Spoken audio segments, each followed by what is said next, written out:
and I recognize many of you from last year, and glad to have you back.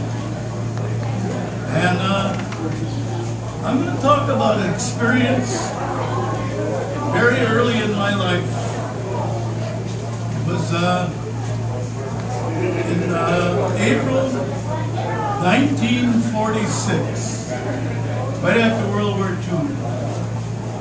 At this time, UFOs, or flying saucers, if you will, they called them then, were unheard of. It wasn't until 14 months later before the media or the government acknowledged it. So this was something unique that I had no idea what I was dealing with. Now this incident I'm talking about, I was only 17 at the time. I was working the land for spring seeding on a farm, my dad's farm, 1 mile north of Two Rivers. And I believe it was on an Easter Sunday, April 21st that year, 1946. And it was also happened to be my birthday on that day. I was working into the night, had lights on the tractor, which was rare in those days. And it was probably about 10:30, 11 o'clock at night. And in those days, city lights didn't even glow like they do now. And very few farms had yard lights. So in the country, when there was a new moon, it was so dark you could hardly see your hand in front of your face. So if you can picture a very dark night, very black night, but all the stars were out. Now what I saw was a landing blocks away. Now if you can picture in the blackness of night, I'll describe it the best I can. On a real bright sunny day, and you see these bright cottony white clouds. You squint to look at them, they're very bright in the sun.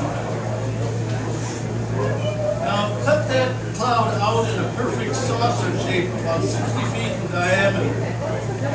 Plunge that into the blackness of night. That's what I was looking for. It blew my mind. So, as I'm working on this field,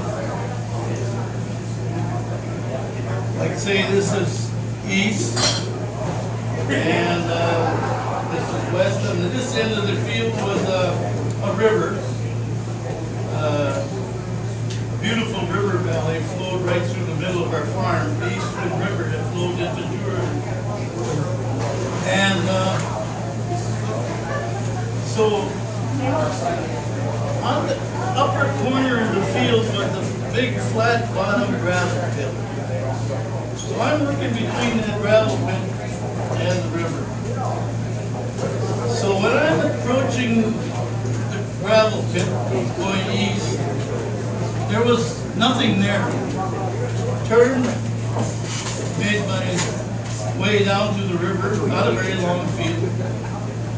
Turned at the river and headed back. And then it caught my eye right away, this glowing disc. My first reaction was perhaps a car. You know, what else in those days? You know, cars frequented gravel pits at night. I don't have to elaborate on that. I'm sure you'll understand what I'm saying. So, but immediately I realized this was something very unique, and it immediately started moving off to my left, which would be due north, and it was a low attack to the horizon. Well, the gravel pit road going out had a rise going out, but when it got to the top of the rise, it now was airborne. Now I had two problems. The fact that it's airborne and the speed it picked up.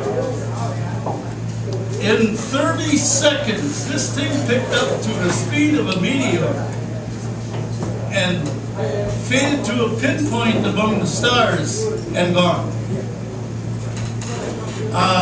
It just blew my mind, you know, back then. I stopped the tractor in the middle of the field and just sat there watching it go.